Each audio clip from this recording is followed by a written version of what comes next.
You're listening to PetLifeRadio.com. Is your pet stressed out? Does your pet need annual vaccines? Which pet is best for a child? Would you know if your dog was in pain? Pet Life Radio presents The Pet Doctor, where you'll learn everything about keeping your pet healthy and happy. From pet care, pet meds and grooming, to pet food, pet insurance, and dental care, this is the place to find out everything there is to know about pet wellness. Whether you have a dog, cat, reptile, or rabbit, you'll find answers for your pets straight from the vets, because it's your pet. Health matters. Please welcome your Pet Doctor host, veterinary media consultant and veterinarian, Dr. Bernadine Cruz. Rin Tin Tin, Lassie, Toto from The Wizard of Oz. These are but a few of Hollywood's famous canines. But what about their silver screen feline counterparts? Why are there more celebrity kitties? Has it something to do with the phrase, as easy as herding cats? You might not have visions of feline stardom, but you would be happy just to have your cat come when you called. No matter what a cat may tell you, they are trainable. The behaviors you teach your cat could save its life and make them more enjoyable members of your family, even if they won't fetch your slippers.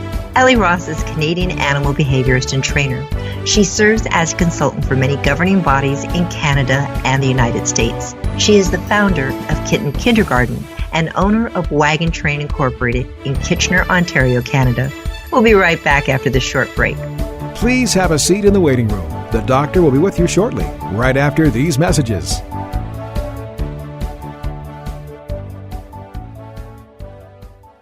Not pumped about cleaning the litter box? Try World's Best Cat Litter Zero Mess, the litter that gives you 2 times better clumping and more odor control with less litter. That's right, you scoop once and you're done. No chiseling, no scraping, no crumbling, no problem. Looking for fast and easy litter box cleanup? Zero Mess. Try it. You're welcome in advance. Save $2 on World's Best Cat Litter. Visit www.saveonworldsbest.com. Let's talk pets on PetLifeRadio.com. Welcome back to the Pet Doctor on Pet Life Radio. The doctor is in, and we'll see you now. Ellie, this is going to be so much fun. As my listeners know, I have cats. I have a kitten right now that I really, really love, but oh my goodness, what a bad baby. So thank you. Number one, why do I think that cats aren't trainable? They're kind of smart, I think. I think that that's a reflection of how smart cats really are, because if they've led you to believe that they're not trainable, they just have the freedom to do whatever they want, because people will just say, well, they're not trainable, so they'll just label them as such. And as soon as they slap that label on them, that is the excuse to not train them. So it's kind of like having that petulant child who, no matter what you do, they just get their way all the time. And go, see, look, aren't I smart? I got what I wanted. Exactly, because no matter what, all of their resources are still going to be supplied. And when they want something, they want attention, they want play, they want whatever, they have the ability to drive you insane so that you will succumb and you will give them what they want. And the principles of behavior are always the same, no matter what the species. Any behavior that gets rewarded or reinforced gets repeated, and any behavior being repeated always gets stronger. So the cats learn very quickly that they can get what they want by being annoying. Wow, it is sad. They are smart. Now, I know they've done studies and looking at how smart a pig is compared to a dog, compared to a cat. And cats have not ranked up there, right up there with pig, which is one of the really smart ones. Do you think it's again because kitties just said, I'm not taking this test. I know I'm smart. I don't need to prove it to anybody. I absolutely agree, because what smarter being is there of one that can avoid all work and still get the full paycheck? I think cats are brilliant. Obviously, they're great survivors. They are survivors naturally, inherently independent. They're not dependent on anything else to survive in the wild or amongst other cats. And I think as a result of that, their level of intelligence is extremely high. The cats that I've worked with, as long as they've had that proper development, socialization, exposure, and handling at a young age, I find that they are far more open to learning throughout their lifetime. If we can condition them to reward marks when they're under 15 weeks of age, then that line of communication is very, very strong. so that as they grow and as they develop, they're already conditioned. You already have that conditioned response that when they hear the reward mark, be it a simple verbal word of say yes, or maybe even a clicker, then they understand that what they're doing at that moment is the right thing to do. And as a result, something good is going to happen. So we pair positive associations with the reward mark. They learn that early on. And then throughout their lifetime, we have this amazing ability to communicate with our cats that no matter what they're doing at that moment, we can always let them know it's the right thing to do. But Ellie, some of us are saying, no, okay, it's not my fault. I got this cat as a rescue. I got this cat as an adult. So for myself, my youngest one right now was a foundling. One of my clients found this kitty, brought it in. I didn't even think it was going to survive. It was just in such horrible condition. And then I said, okay, I'll take it. And she was really lovey to this little girl that found it. And to me, is like, oh my goodness, you must be a dog in a person's clothing. She has just been so difficult to warm up to when I'm standing up. Laying down, I'm her favorite person. So is there hope? Absolutely, there's hope. A great deal of it is, first and foremost, creating that association. So there are certain things that cats may perceive as threatening, and, you know, it could be because you are a veterinarian, and perhaps there are certain scents that maybe you bring home that the cat finds they create anxiety in the cat. That could be one of the possibilities. Another one is that, you know, in these situations where there's been likely some sort of psychological trauma in the cat's history, they bond with their rescuer and they have a very hard time trusting others. It just requires more time and positive association. So I always say the very first thing we always have to do is we have to condition the cat to a reward mark. So we basically find something that they really, really, really like. Typically, I will put some very, very palatable cat food or ground up anchovies in a syringe, and I will feed them from that syringe. And basically what I'm just going to do is I'm just going to say the word yes, and I'm going to give the cat a treat, and then I'm going to repeat it. And I'm going to do that 85 times. And the amount of food that is dispensed is minimal because you want them to be able to consume it in under 2 seconds.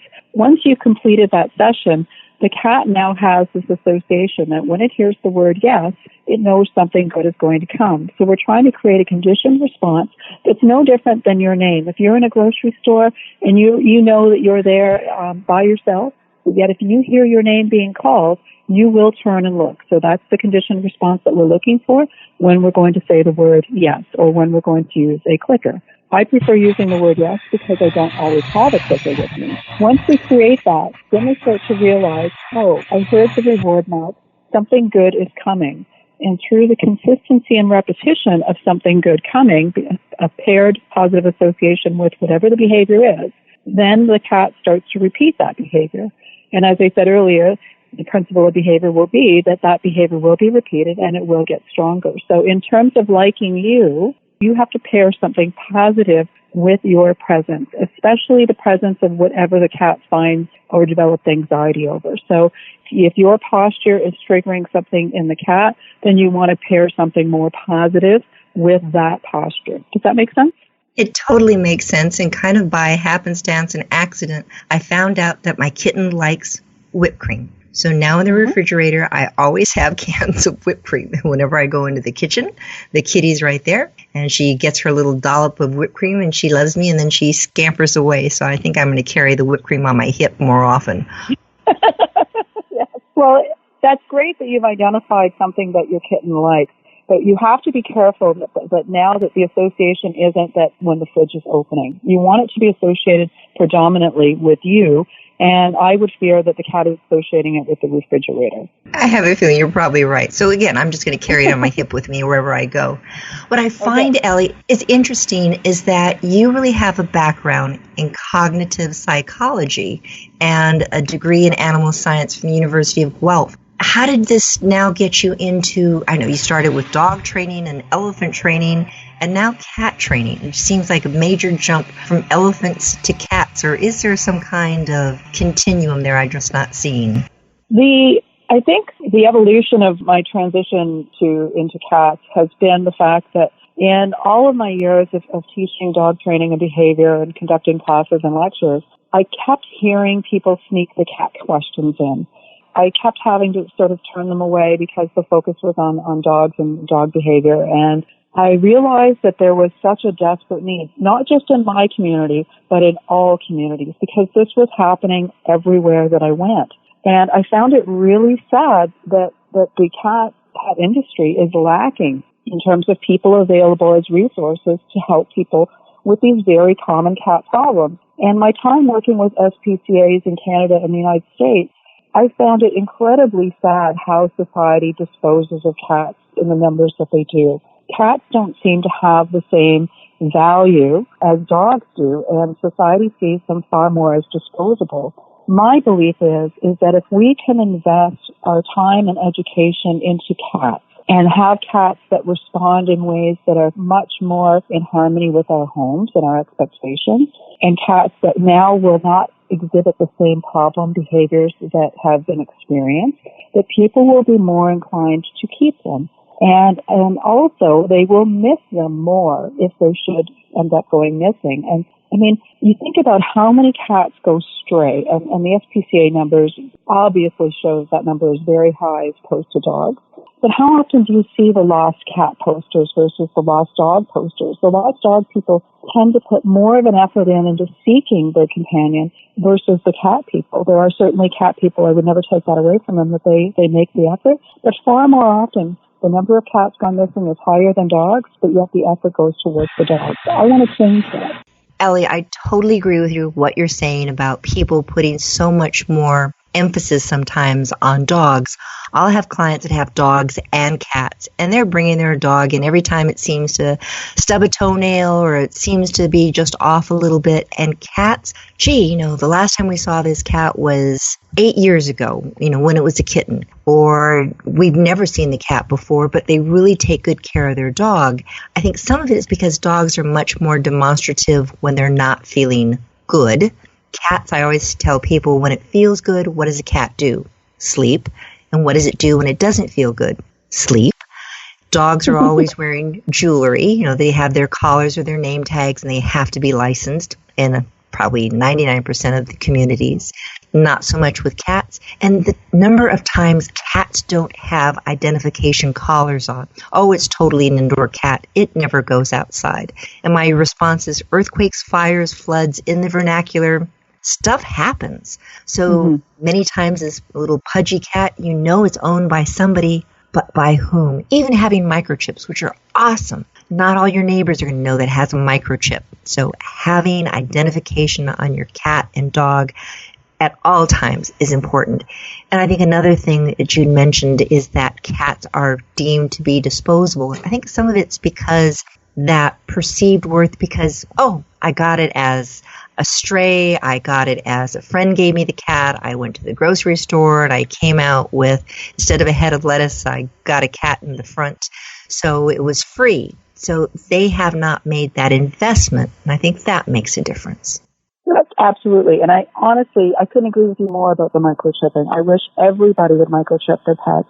That would make a remarkable difference in returning them. But also not just microchipping, but we also should remember that people need to keep that data up to date, because often, I remember at the shelter, we scanned everything for chips, and often we'd look it up and we'd find the phone number and what we believed was the owner's address, and we found out that they had given up that animal years ago, but unfortunately never reported the information to the new owners. And as well with cats, and as you talk about, there's a number of reasons why an in-house cat would find a way to escape. And unfortunately, that's the reality of things. And without any marking identification, it's impossible to return them.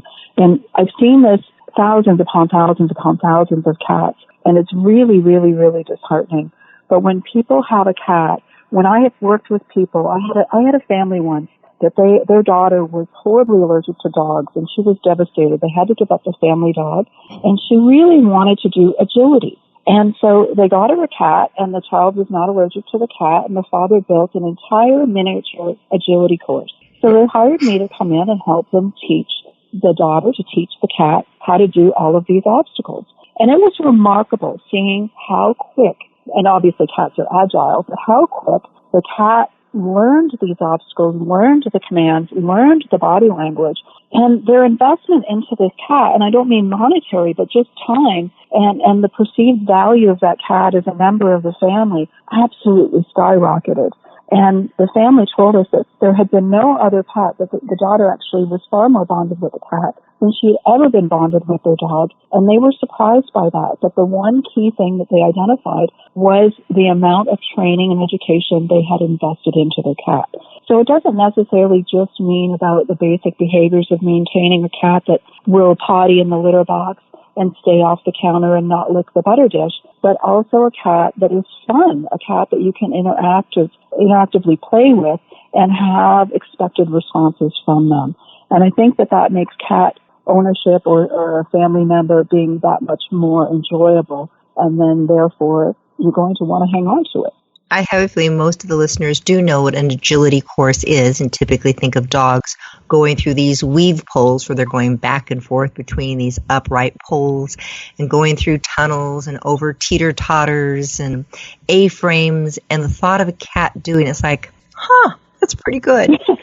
It is. I know that you are the founder of this Kitten Kindergarten. What is Kitten Kindergarten? What do you do there? Well, Kitten Kindergarten, I can't actually claim that I'm the founder of the concept. The late Dr. Sophia Yin, I believe, is the correct founder of this. However, Kitten Kindergarten is basically a program where we want kittens under 15 weeks of age that are obviously healthy and up to date on core vaccines. And we want the entire families coming to class with them. And part of the multi-week program of coming to class involves a component of training that people don't even actually acknowledge as being training, and that would be that we make it mandatory that all cats must arrive in a crate. So that forces the owners to teach the cat safe, happy confinement in a crate, and as well as traveling. And these are two things that seem to be often lacking. And I'm sure as a veterinarian, you've seen many a time cats very stressed from the car ride or the confinement of the crate. And so automatically they just see the crate and they're over and done with. My own cats included. I'm bad. I admit it. And I'll tell you, I can put a 200-pound St. Bernard into a crate easier than I can put a cat that doesn't want to go in. Mm-hmm.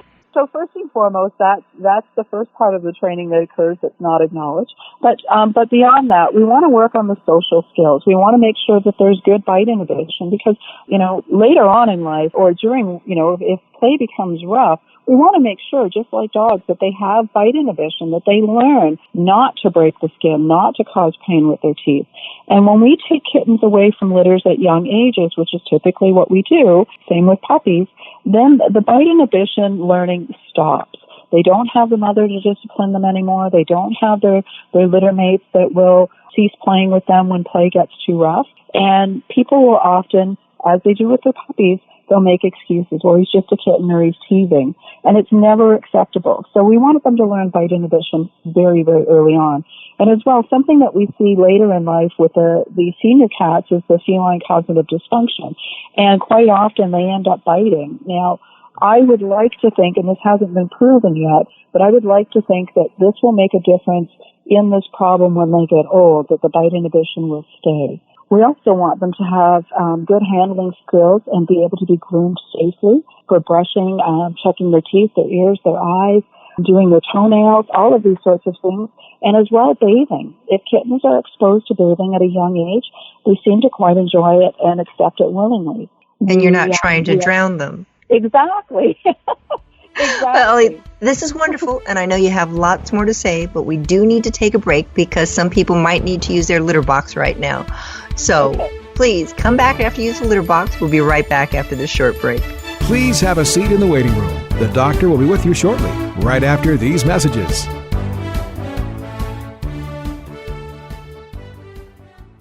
They called it elephant skin. It was rough, wrinkly, like a Brillo pad. His hair was falling out in clumps. Petey stopped eating and all his hair fell out. Our golden retriever, Sundance, he scratched incessantly. There was hair all over. DINOVITE.com.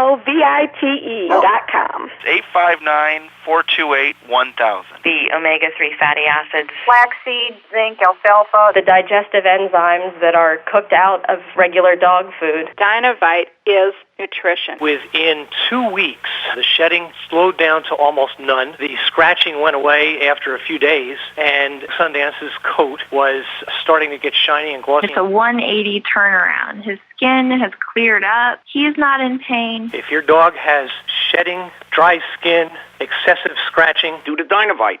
859-428-1000. 859-428-1000. Dynavite for life. DINOVITE.com. Hi, I'm Dana Humphrey, the founder of Whitegate PR. We have been specializing in PR and marketing in the pet industry for over 10 years. If you have a pet product or service you would like to promote, give us a call. We can help create awareness for your brand on TV, radio, magazines, newspapers, and blogs. Feel free to reach me directly at 619-414-9307 or learn more on our website at whitegatepr.com or follow us on Facebook. Let's talk pets. Let's talk pets On Pet Life Radio. Pet Life Radio. PetLifeRadio.com. Welcome back to the Pet Doctor on Pet Life Radio. The doctor is in, and we'll see you now. Ellie, before the break, you were talking about bite inhibition and taking kittens and puppies away from their litters at an early age. And that always seems to be a question that comes up.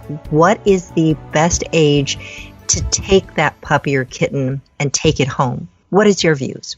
I don't like to see them leave before 8 weeks of age. I really don't. And, ideally, if the breeder, and a lot of it is dependent on the breeder, all breeders sort of seem to raise their litters differently. I'm one that, if I had a litter or whenever I have whelped dogs for the SPCA, I do a lot with them. I expose them to a great number of things, but unfortunately a lot of breeders don't have the ability or time to do that. So, under 8 weeks I think is too soon. Ideally, in a perfect world, 10 weeks, but we all know how dirty puppies can be and how demanding and wild kittens can become. So we want to make sure that we give them the social opportunity that they desperately need during that developmental period. So 8 weeks is probably ideal. But then it's up to the owners to make sure that they continue on with the social development amongst their own species, amongst other species, and throughout the environment and with people of all age, shapes, sizes, races, whether they're in a stroller, on a bicycle, or in a wheelchair. All of these need exposure to the young cat or dog. If we miss that period of social development, now we have a problem. And that is where I think the majority of problems stem from in cats and puppies that are over 15 weeks of age, is the lack of social exposure. So by having programs like Kitten Kindergarten or Puppy Kindergarten, we are preventing so many of the common core problems that we see in mature pets. And as well, just basic commands. There's no reason why a kitten can't learn to sit and receive a treat for that. There's no reason why they can't recall when they hear their name to come running. I know a lot of cats that love retrieving, absolutely love it, and will play it for hours on end. Target training can be a very, very, very useful tool. And of course, general handling. But they also need to learn the difference between play and aggressive play. And there's a very fine line that occurs there. And people need to identify what is the body language that starts to show them the warning signals. And if people have the education to understand what that body language is, to identify it and know what it means, then so that talking tail, the tail that's flipping back and forth really quickly, that seems to be usually for me to say, it's time for me to back away from the kitty. We're getting to another level. Exactly. And the body language is always one of two things. It's either offensive or it's defensive. And it's important that we understand which it is, but we should also know that regardless of which one it is, something bad is about to happen. But when it's offensive, the cat is likely going to strike intentionally. When it's defensive, the best thing that you can do to disarm that is to give the cat an escape route. And when cats roll over on their back and they expose all of their weapons, their teeth and their claws, people tend to go and pick up the cat. And it always ends badly. Always, every single time it ends badly. And if people were to understand that that posture means do not touch them, allow them to escape, then it ends on a positive note. There's an understanding there. Nobody gets bitten or scratched. And often the biting and scratching will lead to the disposal of the cat. True. As you're talking about getting them socialized, you have that new cat. It's that 8-week-old kitten. You're now bringing it in, and you just happen to believe that cats are like potato chips. You can't have just one. So you have your resident kitty, and now you're bringing in this baby, and you're thinking, oh, this is going to be perfect. And I don't know how many times I've done this myself. And for the first, sometimes weeks, sometimes it's been months, it's like, why did I do this? This planned marriage is not working out. What can we do to optimize it? Is it better to have 2 males, 2 females, a male, a female? What's the trick? Anything? I think that, for one, if your cat had kitty kindergarten when it was young, it's likely not going to be an issue when it's older and introducing another cat because it's been socialized to other cats. The biggest thing is that the older cat likely hasn't been socialized to other cats, and this is going to cause fear, anxiety, conflict, upset, litter box issues, destruction, aggression, all of these things. And that's probably the number one question I get asked is when they already have a cat that's established in the home and they bring home, it could be a new puppy as well or a kitten. All of these problems start. So I think first and foremost, we have to make sure that, number one, they each have their own litter box, and that litter box should be not right beside the other one's litter box. They should have their own resources. And it should be understood that the cat food as well is a resource and the water, and it would be a good idea to start off allowing them to have each individually their own resources apart from one another, so that the established cat doesn't perceive as the new one as taking over or trying to steal the resources of him or herself. And that often is where I find a lot of the conflicts will start. But as well, having the older cat not having their routine change, but having them understand that having the new kitten in the house means positive things are going to happen. So finding what it is that the older cat likes, and again, pairing it with something positive, like you mentioned whipped cream, making sure that in the presence of the new cat, the treat is dispensed. As the new cat will depart or walk away, then the treats will end. So that the older cat understands that, oh, when that new cat is in front of me, good things are going to happen. And when the new cat is going away from me, nothing happens. Absolutely nothing. So then we create a conditioned response in their mind where they pair the two together. The kitten is in front of them, I get these yummy things, great things happen. The kitten's not in front of me, nothing bad happens. Absolutely nothing changes. And if we can start these conditioned responses consistently, then I see no reason why we're going to have problems with them as the days go on. Now, unfortunately, in some cats that are, depending on the age, cats that are 11 to 15 years of age, it's estimated that 55% of them have some level of feline cognitive dysfunction. And in cats 16 to 20, it's estimated that 80% have this. So basically becoming senile. Exactly. So we have some sort of dementia going on there that can make their cognition impaired.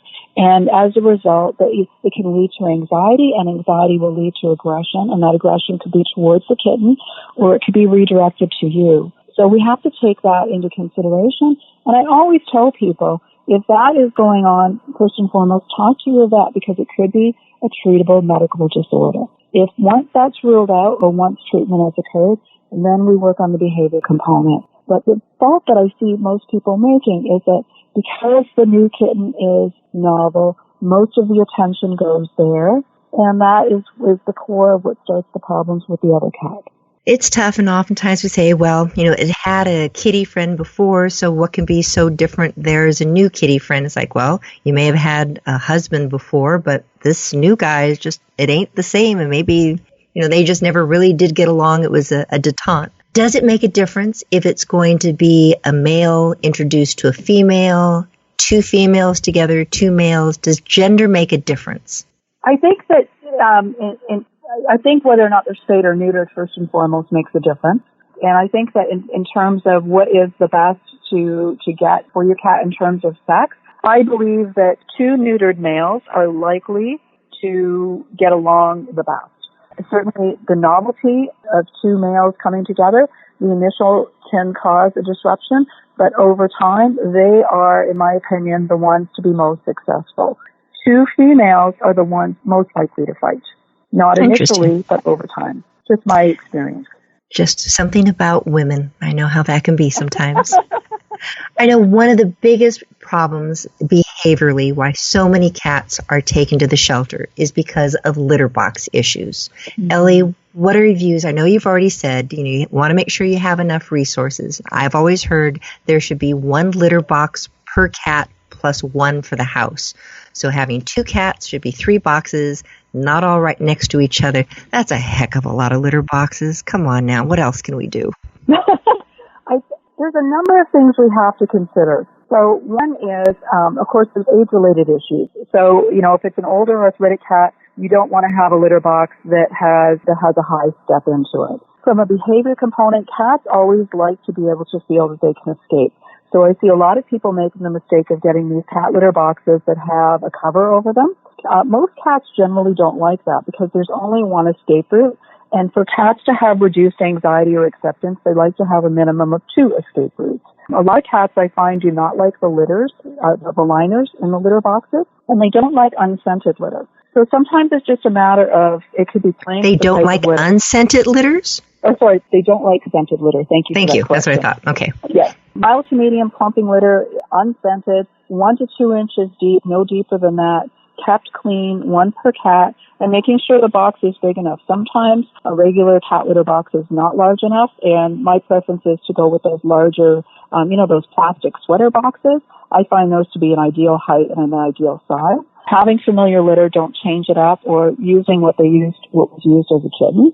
The location should be low traffic area, and it should be a place, obviously, that has at least 2 escape routes. And we want to make sure that if we're cleaning it with an unscented soap. I like using baking soda, but cats generally find scent offensive. So that would be a reason for them not to use it. When we talk about litter box problems, sometimes people confuse litter box problems with marking. And they are 2 very different problems, because a cat that is marking is a cat that is still using the litter box. And we have to make sure that we identify and we rule out any medical problems first and foremost before we go to the behavior component. The litter box problems is a common ongoing issue. And when people are describing their litter box issues to me, there has to be a very, very in-depth history being taken in order for us to determine what is the right thing to do. Well, okay, we got litter box down. We talked about traveling with your pet and keeping it in a carrier, absolutely important to do. How about scratching on furniture? Scratching on furniture, especially, speakers for stereos, that seems to be a really popular item for cats to want to scratch. So a lot of people, they focus too much on the fact that they want to stop their cat from scratching. And that's a very incorrect approach to take, because cats, they have to scratch. For their own mental health, it's what they have to do. And so we need to remember that we're not trying to teach them not to scratch. We want to teach them what and where to scratch.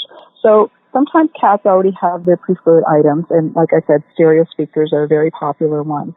So to deter them from getting at the items or the furniture that they prefer scratching, that they've been causing damage, that we don't want them to scratch, I try to make it as unappealing as possible. So things like putting 2-sided sticky tape on the floor around those items, or taking like a plastic runner mat and turning it upside down so that the nebbies are standing up, and putting it in front of it to make it uncomfortable for the cat to stand there, or simply having sandpaper on the floor around it is enough of a deterrent. But more importantly, we need to provide an alternative, because we're not going to teach them not to scratch. So when we have identified a piece of furniture and object that they like scratching, we want to make it unappealing for the cat to be there, but very close by, we want to have the object that we would prefer them to scratch to. So we need to teach them what that is, and we need to sometimes play with different qualities and surfaces, and sometimes it's even the angle. Some cats prefer the scratch item to be on a vertical plane, and others want it to be, slanted over. But regardless of whatever it is, it should not be able to shift or collapse. And we want to bait it a little bit. Sometimes rubbing catnip on there is a good way to attract their attention to it.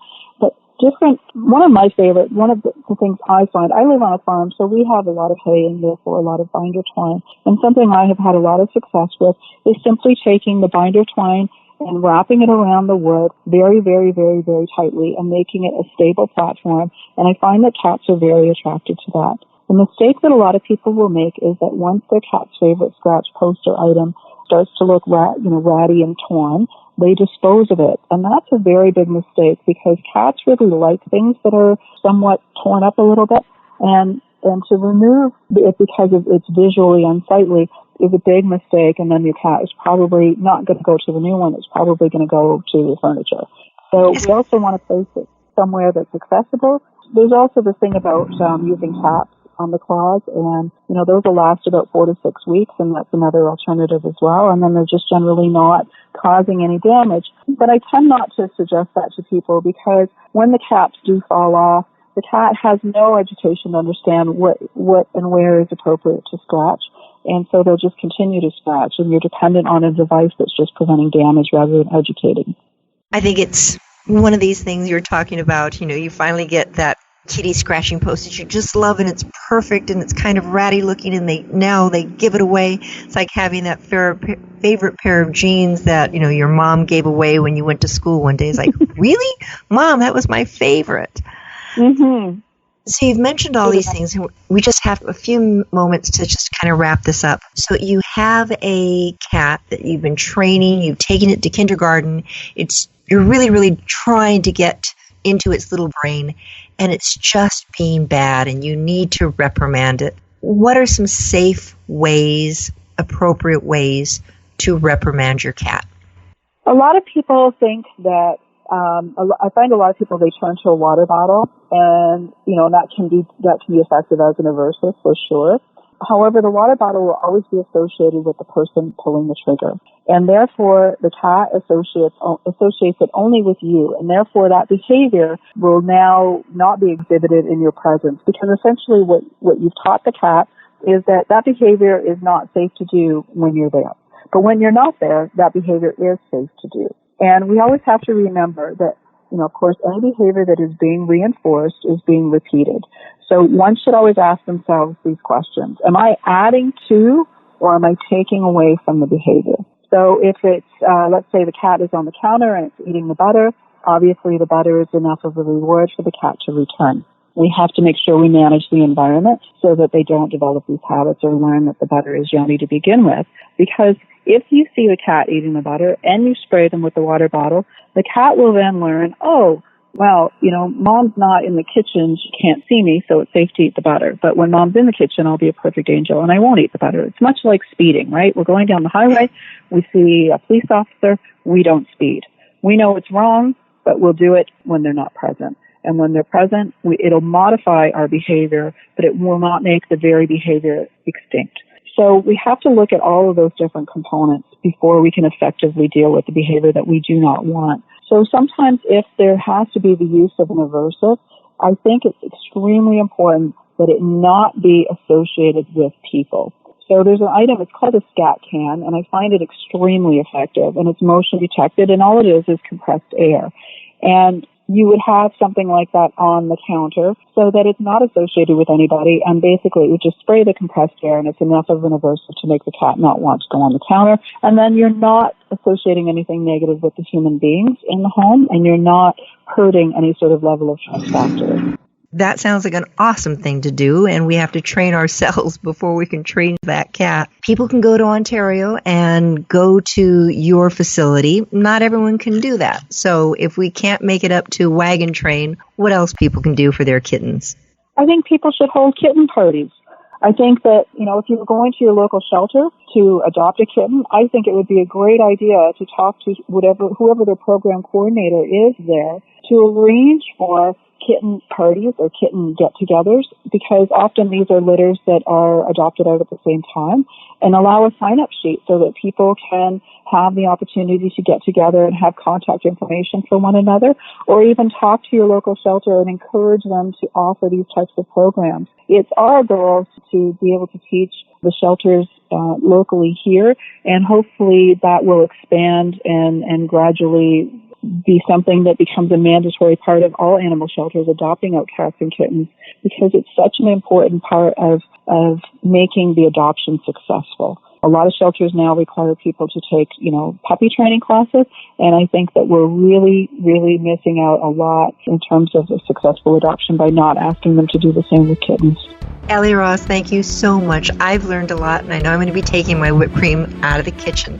This is Dr. Bernadine Cruz. You've been listening to The Pet Doctor on Pet Life Radio. Thank you so much for listening. Please tune in again next week. We'll give you more information on how to make you the best possible pet owner. Thanks for listening. Take care. Pets can be a wonderful addition to your life because they're a member of the family. Keeping them healthy and happy is important. Pet Life Radio presents The Pet Doctor with veterinary media consultant and veterinarian Dr. Bernadine Cruz. Whether you have a dog, cat, reptile, or rabbit, you'll find answers for your pets straight from the vets. The Pet Doctor, on demand every week, only on PetLifeRadio.com.